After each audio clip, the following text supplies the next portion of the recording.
and we have been advised of no extraordinary items.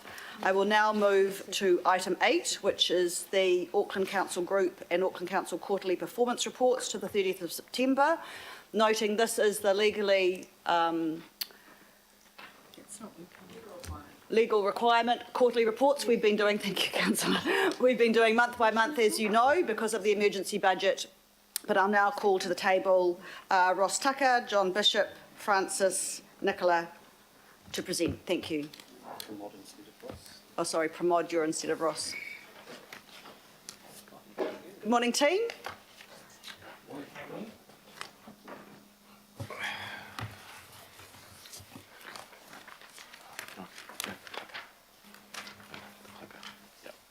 Thank you. Good morning, everyone. Through the chair. So, as Madam Chair has introduced, we're here to present the first quarter performance report for the group and also Auckland Council parent. The report covers both a summary of the financial performance for the quarter as well as an update on the group and Auckland Council strategic focus areas. So in terms of the group financial performance for the first quarter, in terms of capital performance, we've had really, progress has continued quite well, even though we had delays with the adoption of the emergency budget. Overall capital investment for the first quarter was $575 million. That's an increase of 23 million or 4% increase compared to the previous year for the same period. When compared to the budget for the current year first quarter, it is 65 million less, but it does equate to 90% of the budget being delivered in the quarter. Key budget variances contributing to the 65 million lower spend are related to capital expenditure for Auckland Transport and Auckland Council in the Customer and Community Division. The Auckland Transport lowest expenditure is related to timing of when the electric trains were delivered, mainly due to the impacts of COVID. In Customer and Community, the driver for the variance is late adoption of the emergency budget as well as local board work programs that were adopted in August, a month after the adoption of the emergency budget.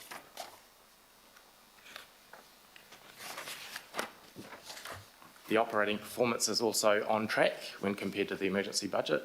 We've had a positive first quarter with good revenue results. We've achieved budget and in fact 36 million favourable when compared with budget. The key drivers here are for Watercare IGC revenues have been performing very strongly. Just a reminder that some of that revenue is contributing to their contribution to the drought response related CapEx, as they have a target of 121 million to achieve in relation to those capital costs.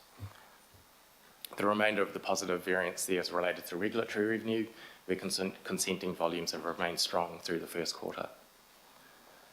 Direct expenditure is tracking below budget, again a favourable result to date.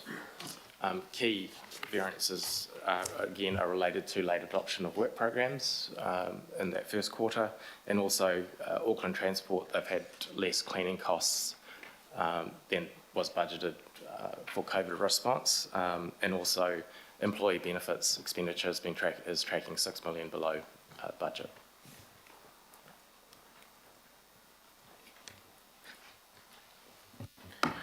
Thank you, Pramod. Look, this slide here gives a summary of our current debt situation. Current net debt on a group basis is 10.2 billion at the end of 30 September, so end of the first quarter. So we're tracking towards our year-end budget of 10.9 billion. Our net debt to total assets, that's a crude measure of our gearing, that sits at 17%. Now there's a few accounting adjustments in there for the first quarter. We'd expect that to track back to pretty much 18% by year end. As far as the key debt to revenue ratio, as outlined in the emergency budget, we expect that to peak at 290% as at the end of this financial year. And we only measure this typically on an annual basis. And it's fair to say at the moment, there's nothing to indicate that we're going to be materially different from that figure of around 290%. And remember, that's against the current policy limit of 270%. And just to remind you, our credit ratings are AA from S&P, that was reaffirmed in September, and AA2, the equivalent rating from Moody's.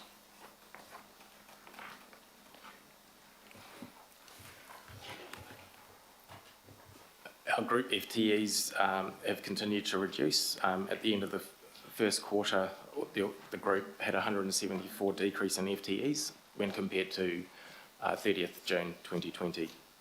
Auckland Council FTEs have largely decreased due to attrition, so things like resignation, retirement and end of contracts, and also redundancy and tight recruitment controls. From the numbers you can see, a large part of the 174 decrease is made up of the contribution from Auckland Council's reduction in FTEs.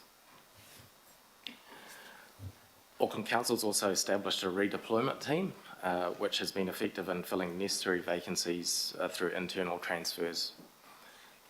Around 70% of vacancies have been filled internally, which has the benefit of being less disruptive to staff and minimises the potential of redundancy costs as well. RFA Ports and Panuku FTEs decreased mainly due to unfilled vacancies following restructures and recruitment freezes. And while Watercare's FTEs have increased partly due to recruitment of additional FTEs to help manage drought and its COVID-19 response, as well as filling prior year vacancies. There is some offset here in relation to costs though, as some of these FTEs, the work would have been carried out by contractors. So there is a shift there from moving from contractors or consultants into having in-house staff to do some of that work.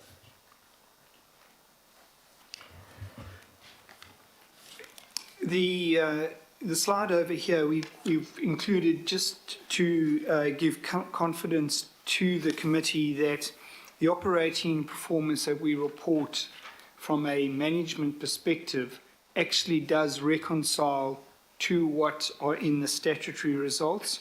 And included in the agenda are the Auckland Council Group Quarterly Statutory Results as Attachment C, which starts on page 53 of the agenda. And the important thing is that if you take the direct expenditure and the direct revenue, you do that calculation, it actually comes out back to the same number. So we just wanted to give you confidence that the information that we are providing to you does reconcile to the statutory, although we do take a direct expenditure, the controllable expenditure focus when we present to you the quarterly results.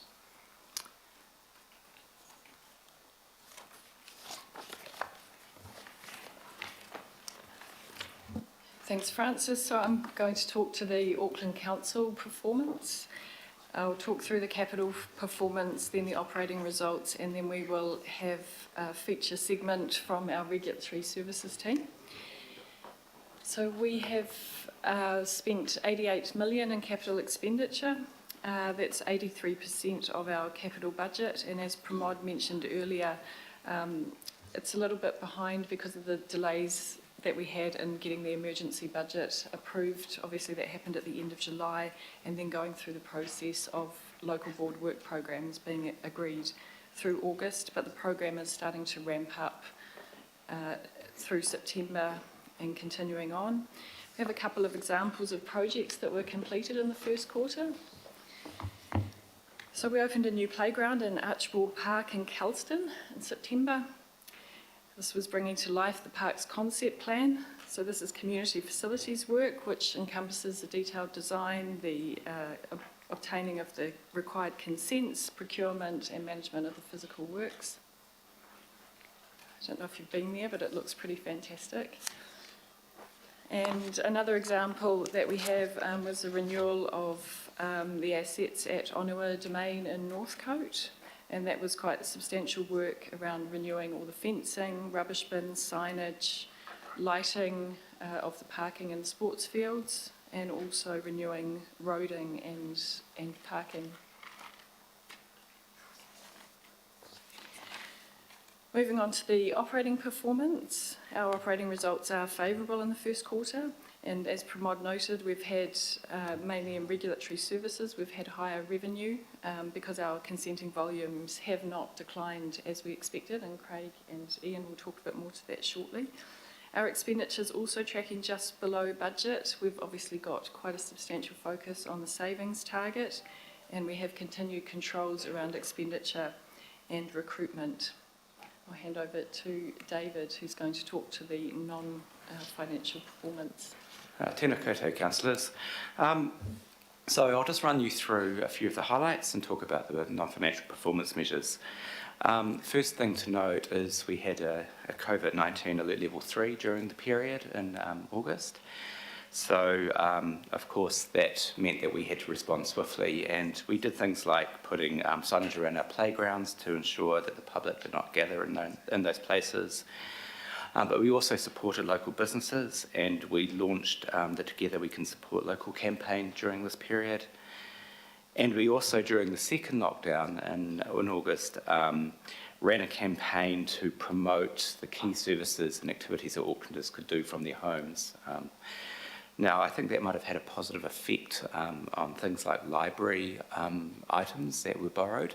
So if you have a look at visitation across our facilities, libraries, art and community venues, you'll see that pretty much across the board we were basically seeing half the visitation we normally expect to see. But when you look at the number of library items, for example, borrowed, we're actually above target, 3.8 million items versus what we expected, which was 3.5. So I'm hoping there's some correlation with our campaign to encourage people to use that services electronically and that good library borrowing number. The other crisis, of course, that we were managing is the drought response. We enabled access to over 25 million litres of non-potable water supplies. That was distributed through 12,419 visits to pick up that water. And of course, we've also removed resource consent fees for the installation of rainwater tanks at residential properties too. I've talked quite often in these updates about digital uptake. So we continue to see digital technology being embraced by our customers. Examples of that are that 85% of dog registrations are now done digitally. Last year that was 80%. And we've actually seen a 12% reduction in the number of face-to-face and phone requests for service. So you can see how customers are slowly picking up the digital interactions that we want. The other thing I wanted to note was around illegal dumping. So this was quite an issue about a year ago, as you all know. We're noticing that more and more people are reporting illegal dumping when it happens, but more encouragingly, we've noticed a decrease in the volume of things we pick up when we're going to collect illegally dumped things. So it's good. More people are reporting illegal dumping, and we're seeing the kind of volumes drop. The last thing I want to just look at is media sentiment. Again, it's one of those longer run kind of measures, which is heading in the right direction. We've seen the media impact score rise from 51% in July to 54% in August.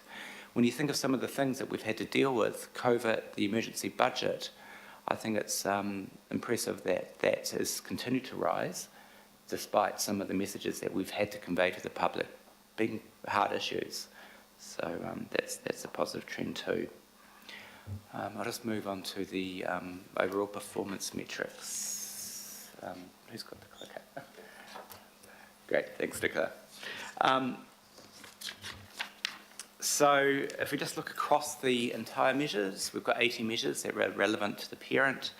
Of course, we only measure those measures at various periods during the year. So out of those 80, we didn't measure 53, we only measured 27.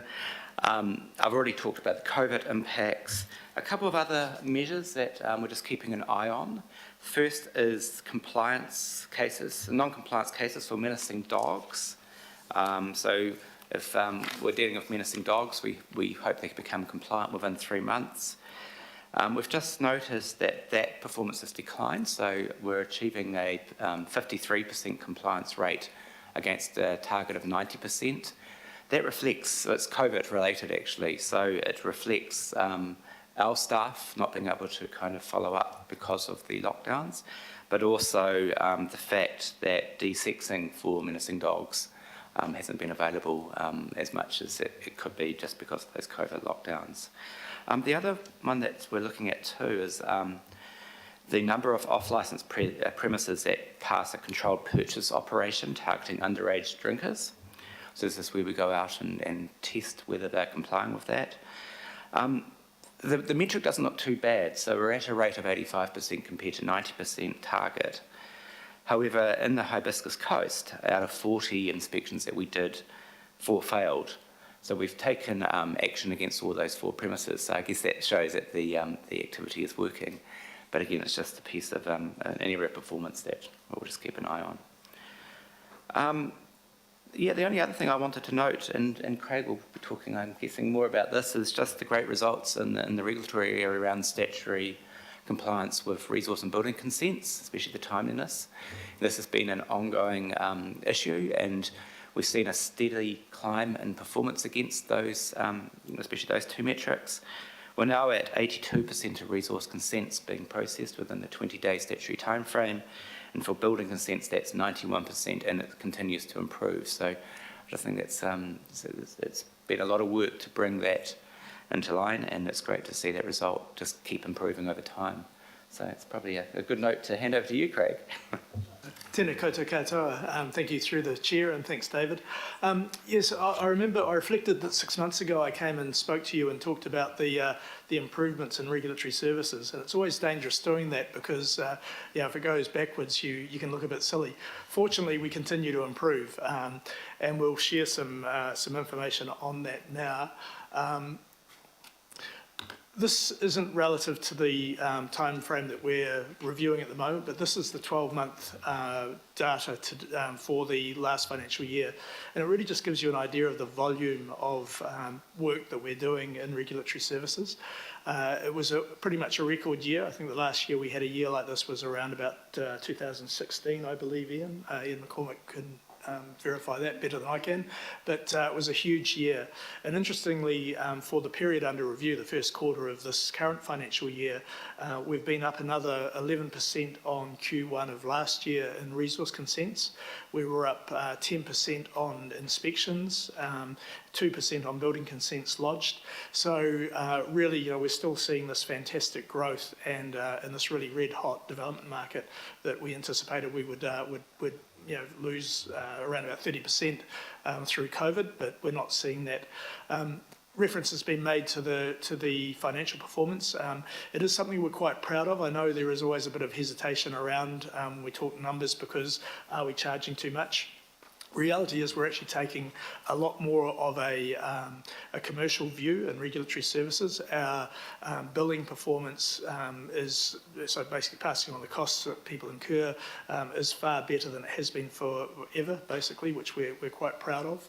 I think also I'd just make the point that for every day that we reduce the time that we have a consent with us, the quicker we can get that out the door, the greater value we add to Auckland Incorporated. And that's something that we are really very mindful of, just in terms of reducing interest costs and so on to developers and the like. So we're doing a lot of work in that space. I'm going to hand over to Ian for the next slide, and I'll talk a little bit to it as well. But I would just like to flag on behalf of Ian and just the great work that the Building Consents team's been doing. I think you'll all remember the issues 2 or 3 years ago when we had an auditor's report which was pretty damning on our performance in building consents. We've had IANZ back in September to do their audit. They were coming annually. They were so impressed with what we've done and what the building consents team have done in terms of improvements that I think we had, Ian can talk to the number of corrective actions, a very limited number, and I've now got that much confidence in what we're doing in that department that they've taken the audit out 2 years, which is the same as everyone else. So I think that's a real credit to Ian and his team and what they've done. So to talk to the next slide, if I can pass over to Ian. Thanks, Craig. Continued steady improvement in our statutory performance. Obviously, that's only one side of the equation. It's just one measure, but I think what's really important is that is a very accurate measure for exactly how much time those applications are actually being worked on by our team, you know, to the hour. So a lot of work, as Craig's mentioned, it's gone on over the last couple of years with Audit New Zealand to make sure that is absolutely accurate. And yeah, it's really pleasing to see that that figure's continued to increase. As Craig mentioned, it's continued to increase even though over the last 5 months we continue to see more building consents being lodged month on month than the previous year. And as Craig mentioned, when we compare, for example, October with, you know, we have to go all the way back to 2016-17, which was our biggest year for consents before we can find something to compare it with. And we're doing that with less staff than we had before as well. As a result of COVID, we haven't been actively filling permanent roles. And I guess we're also doing it with having most of our staff spending anything from 2 to 3 to 4 days working from home. Our productivity, and we can demonstrate it, is better than it's ever been, which is enabling us to be able to manage this turnaround. So I must say it's great to see. You see the building consenting numbers there. What you don't see as well is complexity. So we're continuing to see an increase in the complexity of the building consents we're dealing with as well, particularly in the residential 3 area. So residential 3 is, I guess, those attached houses, terraced housing, that type of thing. Significant increase in that year on year. And that also puts, I guess, pressure on our team to make sure we've got enough people who are competent to work at that level of complexity, because under our regulations we are required to have you know, staff having a demonstrated competency to work at that level. So again, really great results. Inspection delivery, you don't see that there. We're currently delivering more than 10% more inspections than we did last year, consistently over the last 5 months, which is, if you think about it, thinking back to where the world was or where we were in April or May, just incredible. The resilience of the industry, construction industry, is an absolute joy to behold. And let's face it, I mean, it's key for the recovery of the economy. Customer satisfaction, it's also really pleasing to see that going up. I must say I was really concerned looking back at July through to September. I was sort of thinking, you know, if you saw a line like that on a monitor in a hospital, the patient would be dead. There was no movement in it at all, and I couldn't understand, even though we were improving our service levels, it just didn't move. Fortunately, round about sort of October, November, it did start to shift, and we can see a consistent improvement up to 72%, largely due, I think, to closer working with the industry, greater effort of our team picking the phone up and talking to customers when they've got requests for information, and I guess better documentation and I guess interaction between us and the industry. So we're really pleasing to see, Craig. Yeah, thank you, Ian. It is, and if I just let councillors know that, yeah, we are on this transformation journey in regulatory services. We've labelled it Kokururi Whakamua. So looking back at the past, learning from that and taking those learnings forward. And the team are doing an outstanding job. We've actually broken our entire work program into a portfolio management approach, and that's being managed to make sure we deliver every project we start. We have the resource available for it. We have the CapEx to support the systems changes. A lot of what you've seen to date has been around process improvement, more so than systems improvements. They'll follow on the next year or two. This information that we are showing you here will be shared with you. We did a presentation to the Regulatory Committee on Tuesday, and the document that you'll receive will have a whole lot of background information in it as well, and also identify all the functions of each of the different departments within regulatory services. Just quickly running through the next slides, customer satisfaction as it relates to the other areas of our business. Environmental health and alcohol licensing has always been high. It remains high, which is great. We have recently merged those units together in licensing and regulatory compliance, and we're also including the street trading component into that as well. The idea being that we want to create, I guess, a one-stop shop for the hospitality and entertainment sectors. So instead of having to deal with a whole lot of different people at different times and licenses expiring at different times. We're going to line everything up together to make sure that those customers get a much better, streamlined experience. We still do have a bit of a challenge with noise in terms of satisfaction. It is a difficult one.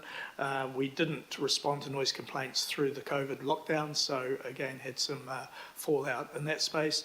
But generally, again, our stats are remaining pretty static, if not improving, so we're really reasonably pleased about that. And just finally, the final slide.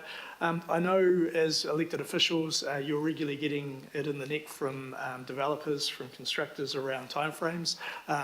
It is a challenge, and we don't take those complaints lightly. We look at every one and try and resolve it. But I did think I'd do a little bit of work around what is the percentage of complaints, because networked individuals sitting on big portfolios tend to be very noisy, and quite often the squeaky wheel does get the oil. We understand that. But reality is complaint rates compared to the volume of consents that we put out are actually very low. The highest complaint rate there is 1% in resource consents, which is a little bit of a dark art. There's a science involved, but it can be a bit grey as well. So I just wanted to share that with you because I think it is important to understand that while our customer satisfaction metrics are looking good, they're improving, could always be better. In terms of complaints, we have a limited number as well. So, Madam Chair, that's really our update. Thank you very much. There's quite a lot in there, so I will open for questions first. And I have Councillor Stewart, Councillor Casey and Councillor Coombe. Councillor Stewart. Oh, thank you for that presentation. It's very good. Just on the illegal dumping, I see that seems to be increasing. A concern out there in the community is that with all the infill housing, we're going to see a lot more of that. I have been talking with Parole. I don't know if you need to come up here and talk, but I think it's really important that we get that message out there that any illegal dumping, that people report it to the in the bin at auckland.govt.nz. But one of the things that I think we really need to start thinking about, and I know that Otara and I think Manuira have done in the past, is to have something like the Neat Street again, because we are going to have a lot more of this illegal dumping. People that illegal dump, they're not going to pay anyway. They're going to drive around at night. They're going to illegal dump. So if we had something like Neat Streets that perhaps could be twice a year, you could have one at the beginning of the year, one closer to the end of the year, and maybe volunteers. Sorry, you right? Okay. Volunteer groups. Have you lowered my voice down? Or put it up? Okay, sometimes I don't hear it when I'm trying to listen. Okay, so one of the things that I'd like to see is maybe we encourage people to take photos discreetly of people that are illegal dumping and of the vehicles and of the persons, and then to get that through to us, and if they could do it to the in the bin, I'm sure we can go through that, because I'm constantly getting people ringing me up with illegal dumping. So that's really, I think there is an increase in illegal dumping, and I think the more and more infill housing we have, the more we're going to have that. And I know we've got the inorganic once a year people can ring up and they can book, but I think sometimes people, most people will take it to the dump, but there's going to be a lot of people that are just going to legal dump, and we have to find some solutions. Thank you. I suppose the question around that, Parole, might be, when is the next promotion of how you register illegal dumping, bearing in mind we have Christmas and a lot of stuff that people might want to get rid of. So when's the next promotion of that? Kia ora tātou. Thank you for that, Madam Chair. It is an ongoing process and an ongoing awareness campaign that we do raise, and we may take every opportunity to, when we do have a prosecution, to put a story out there.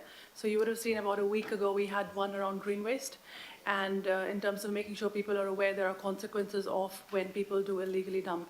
And a lot of that is mainly targeted around commercial operators who pick up your waste and then dispose it off in an illegal manner. We will be looking at doing some more stories around Christmas. We know that period is coming, and putting a bit of an information out there to say, firstly, from a residential perspective, make sure if you do engage with the supplier who's saying it's really cheap to take it away, there's something wrong. So just make sure you're aware. And as I've discussed with Councillor Stewart as well, people, if we are investigating, then the person who's got evidence in it will get into trouble. So I think just putting information out there, making sure people are aware where can they take their product, and raising awareness of the fact that the illegal dumping has consequences is quite critical. The other side of it is the team does work really closely and efficiently in terms of picking up illegally dumped rubbish as well where it's reported in. Hence, we are seeing an increase in numbers coming through for reporting as well. And we're trying to make it as easy as possible through a phone number. And where we've got issues with long waiting times, there is an email address as well. So it is definitely an ongoing issue. And thanks to the mayoral campaign, we do have extra resources in there to make sure that we are enforcing as well. Thank you for that. Councillor Casey, your question. Kind of a question, kind of a comment. Okay. Thank you so much. This is the second time I've heard this part of the do you know, in a week that's black, this has been a joy, both the first time and the second time. It really is. And what I want to do, and I said that in the regulatory committee as well, is to milk this for all it's worth. These are really good news stories. And in little bits, you know, we can feed them out over the next while. The bit in the report that said, media sentiment continued its positive trajectory. Media sentiment. Sentiment is not something I ever associate with the media, but I understand what it means. It's not just that, it's the feeling, like the feeling of the public towards the council is different now to what it was before COVID. And I think that will be reflected in the trust figures, which I don't think have ever been over 35 for as long as I've been a councillor. So I don't know when that comes out, but the customer satisfaction is really important because we did do a good job, and it is being reflected in these figures. And I just want you to take a lesson from the library about how to deliver good news. We did the 10 millionth ebook about a week ago. Alfie's not here. It was fantastic. It just so happened that the young woman who took out the 10 millionth ebook was a Mexican in Auckland for 3 years. Her name was Sarid Oliveira Anzures. She was almost like we had paid her to do the job. It was a fantastic for the libraries, fantastic media coverage, hopefully into the future. But that, if we celebrate the little things, and you know, we could do something on every page up there, we will counter some of the unsentiment that we get from the media on a day-to-day basis. Thank you so much. That's all I wanted to say. Thank you, Councillor. It's always nice to celebrate good news, isn't it? Councillor Coombe. Tēnā koe, Madam Chair, morena koutou. Thank you for the report, and it's great to hear Councillor Casey really kicking off with some of those positives in there. I had a query that's drilling down a bit more in terms of the FTEs, and I just would like to know, how do we report and track kind of the negative downside of FTE cuts, where, for example, I see that the ports have had a decline in FTEs, and now we're hearing that that's had a big impact on their productivity and having all these domino effects of an impact on our economy. But there's no way of kind of drilling into that in terms of the report. So I know this is something that is sort of work in progress, but that would seem to be a really big concern if we're not on top of what the unintended consequences are of FTE cuts. David, Nicola? Oh, no. Craig? No? It's probably not one for Craig. I don't. Right. I can certainly speak from regulatory, Madam Chair. All right. That's your department, so yes, that would be a good one to start with. It certainly is a balancing act, Councillor. There's no doubt about that. We have reduced our spend on consultants significantly as well, trying to use FTEs as best we can, and we don't manage our own demand, so it is a balancing act. Certainly, the CE and the exec leadership team are on a weekly basis reviewing FTEs and who we bring in and for why. So we're not, I guess, cutting off our nose to spite our face, but it is a challenge, no doubt about that. Thank you. I mean, I guess I was really keen, it's not really, Craig, in your area for a response around the port issue, because that one is just, we haven't been briefed on it yet, but it seems to have hit us in the face that actually something is happening there with productivity and staff cuts, and we need to be across it. So I'm just keen to know how that's going to be captured and reported in terms of that side of FTE cuts. Kevin, do you want to deal with that? I know the Mayor has sent us a memo on ports recently, but Kevin, do you want to update? Yeah, there was a report. It didn't go into the detail around the FTEs. What we can just ask if the 18, it may well just be attrition at the time. It may be a timing aspect to it, so we can get some more detail on that 18 reduction and just work out what it means as far as workload goes, risk. Is it a permanent reduction? Is it actually a temporary one due to attrition at the time? We'll get some more detail on that. Thank you, that would be good. And is it something that we can look to have reported next quarter in terms of a note of cuts? We can note that we will, and I know that there was media coverage the ports are actually short of staff at the moment. Yeah. Hence the reduction. Oh, sorry, okay, yes, Deputy Mayor. The Ports of Auckland Limited is coming to the CCTO Oversight Committee on the 8th of December. So a chance to bore into that then. Okay, so I won't add a recommendation then. Are you happy with that, councillor, if we leave it till that time? Okay, thanks. Yeah, thank you. We'll give them a heads up in advance. Councillor Cooper. Thank you. And I'm just, there is going to be an article going out about illegal dumping, and I think Councillor Stewart has been asked to quote in there. So that's going to be reminding people about, what to do with our rubbish, and a whole lot of tips around basically putting them back into the circular economy rather than on the side of the road. So that's good. The other thing, this presentation came to the regulatory committee, so some people have seen it again, but we're going to send it out to everybody because there's some really neat numbers there.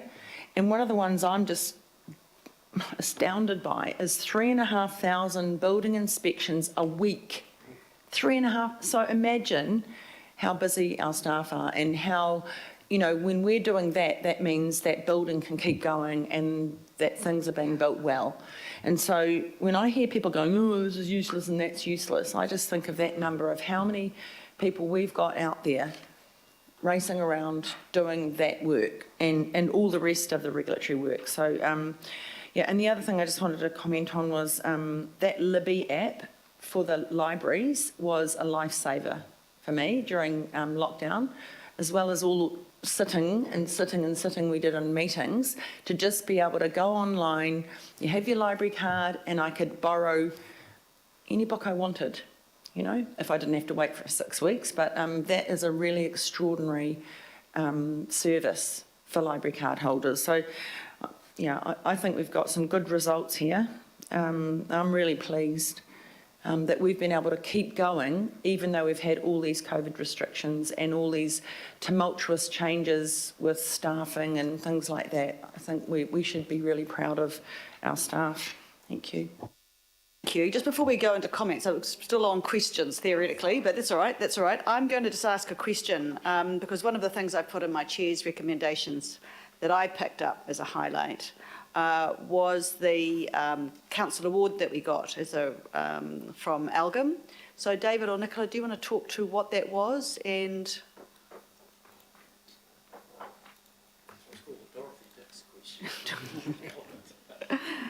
it's wonderful that we got it for our response to COVID-19. So who would like to talk to us about that? David? Yeah, I'm afraid, Councillor, I don't know too many details about that, but we can send a note around of outlining the specifics of that award. But I think you're right, it does reflect the amazing response that we had across the whole of the group to COVID-19. I probably should have given you a heads up. But if you write good news in the report, expect me to pick it up, okay? Yes, Note to self. noted, Councillor.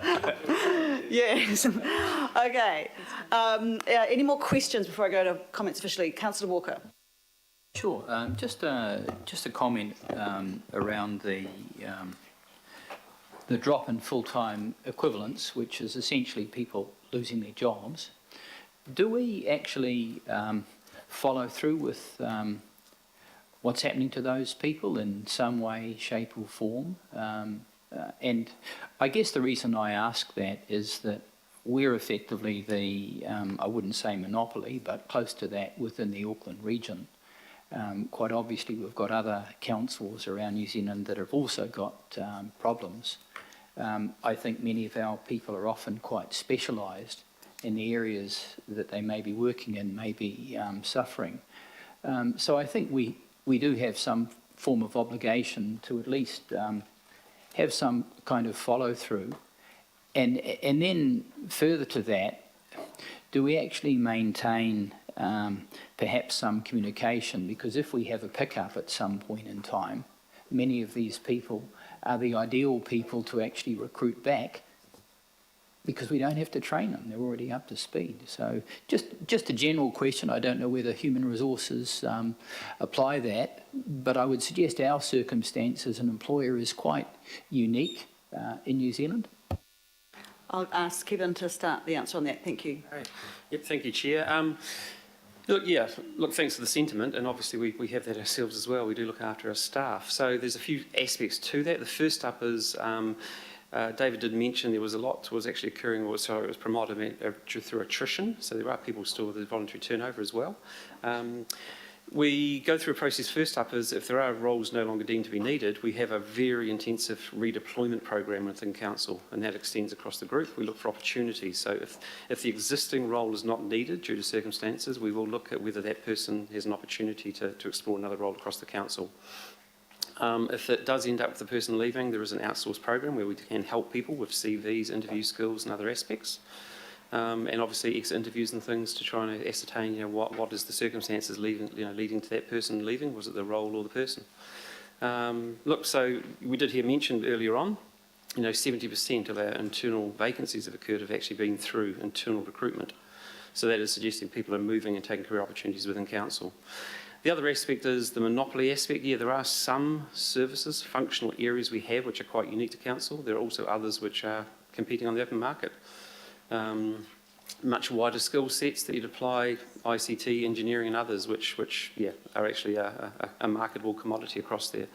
So we don't really think that people leaving us may be for very positive reasons. They've actually grown in council and have taken that next opportunity in their career. I understand that. I guess my question was whether we actually have any ongoing communication, whether we follow any people up just to see how they're getting on, and around possible recruitment later. We wouldn't intrude on the individual. If the person wants to stay in touch, so obviously there's personal contacts, but we also have a job site where if the person wants to keep notifications, say, hey, I'm interested in coming back, they've got every opportunity, they'll get email notifications telling them when certain roles are coming up. It will just depend on individual circumstances. Thank you. Thank you. Any other? Yes, Councillor Watson, you had a question. Yeah. In terms of the reporting for the asset recycling program that's referred to in point 11, which mentions 4 properties that have gone unconditional, and I'm not sure if this is the item or not, but in terms of reporting, we're bound by a set of principles that go to the disposal of these properties, particularly in terms of the price achieved can't be less than 90% of the valuation without the approval of the Finance Performance Committee. So what is the process, the reporting process for itemising the actual valuation and the subsequent sale price? Just to follow through on that oversight that's clearly identified in those principles that we have agreed to. Thank you, Councillor. And Ross, that's definitely your question. Yeah, through the Chair. Thanks for the question. I can either answer that now or pick it up in the next item where there's actually an update on asset recycling in more detail. Just however. Okay, thank you. Happy to wait? Okay, thank you, John.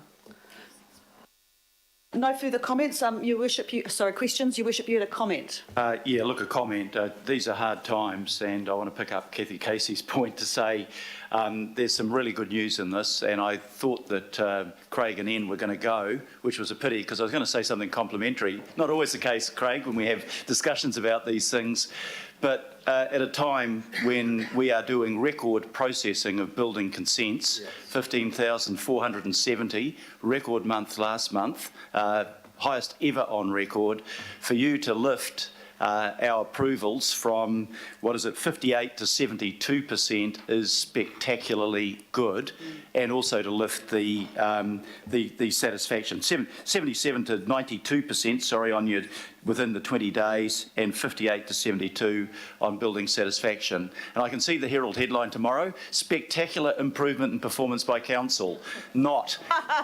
Thank you for the comment that there were more positive comments coming out of the media, but I'm used to seeing comments that say disaster, etc., totally unfounded, rather than an acknowledgement. But I want to make this public acknowledgement to particularly your team, Ian. Fantastic. Really good job. It was a worry to us what was happening, and you've lifted your game, and you're doing really well under pressing circumstances.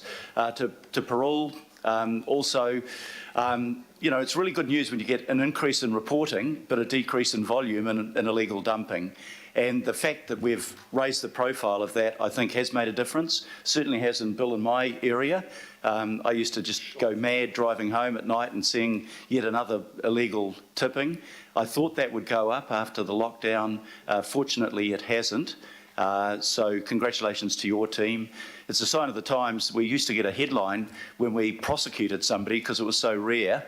Now I put the press statement out and nobody picks it up. But that's, I just wanted, Madam Chair, to acknowledge both of those things. And, you know, that is, what I want to say to the team is that you can come back if you keep delivering news like that. Thank you very much.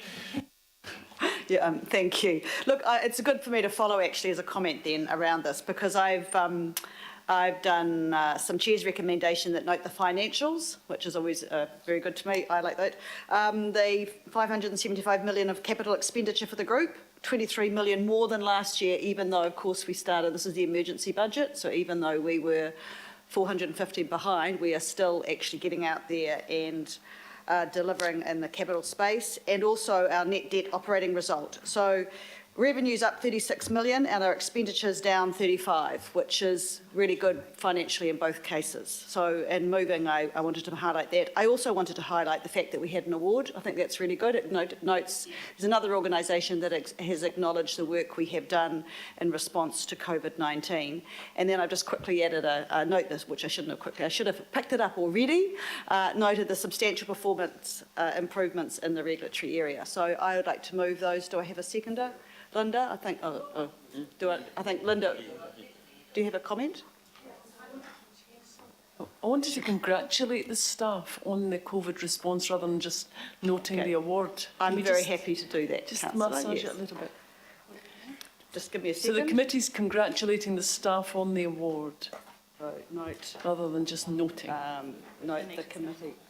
Okay. Hold the line, caller. It makes part of D.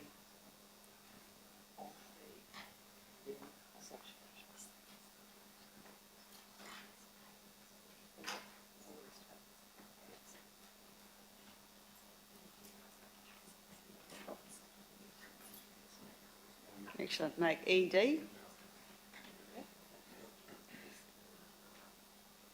Perfect. Can you all see that? Let's scroll up a little bit.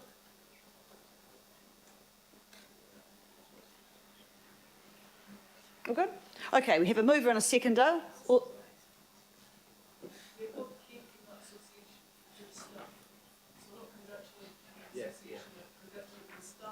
On the receipt, on receiving.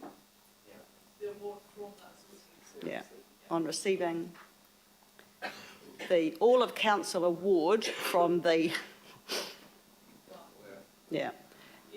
Congratulations staff on receiving the all of council award from the, that's right, from the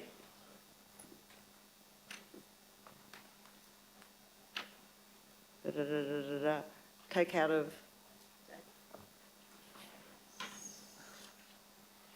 currently receiving the All of Council, it's supposed to be the All of Council Supportive Team Award. I think maybe just put the all of council back where it was. Yep, recognising, okay. Good things take time. Excellent. Okay, we've got a mover and a seconder. And we've also got comments, I think, from Councillor. Right, I've got 2 more comments, is that correct? Did you want to make a comment, Councillor Dalton? I really just wanted to make a comment around the CCOs and their response to. Absolutely. I think particularly during the level 3 lockdown in Auckland Transport in particular, who continue to respond quite efficiently in terms of health and safety. But I think acknowledging the staff that have lost their jobs as part of the emergency budget that have contributed to the savings, you know, I think that's important that we do that. And just in terms of joining the Mayor's Fan Club around regulatory, I think that was a presentation we had at Value for Money much earlier in the year. And just congratulations to them as well for the change in the processes. It was really, really impressive. And just on illegal dumping parole, I'd like to acknowledge your team and the way that they respond so well to local boards who lead, and that they will they acknowledge the leverage of money and efficiency, and we have seen illegal dumping drop and been able to broker the relationships with Kāinga Ora and others. So congratulations, Parole. Thank you for that. Thank you for your support. Thank you, Madam. Thank you, Councillor, and thank you for that acknowledgement. No further comments? Well, we have a mover and a seconder. All those in favour say aye. Aye. Against? Carried. Thank you. And again, congratulations to the staff. Thank you. Now we move on to item 9, which of course is our monthly update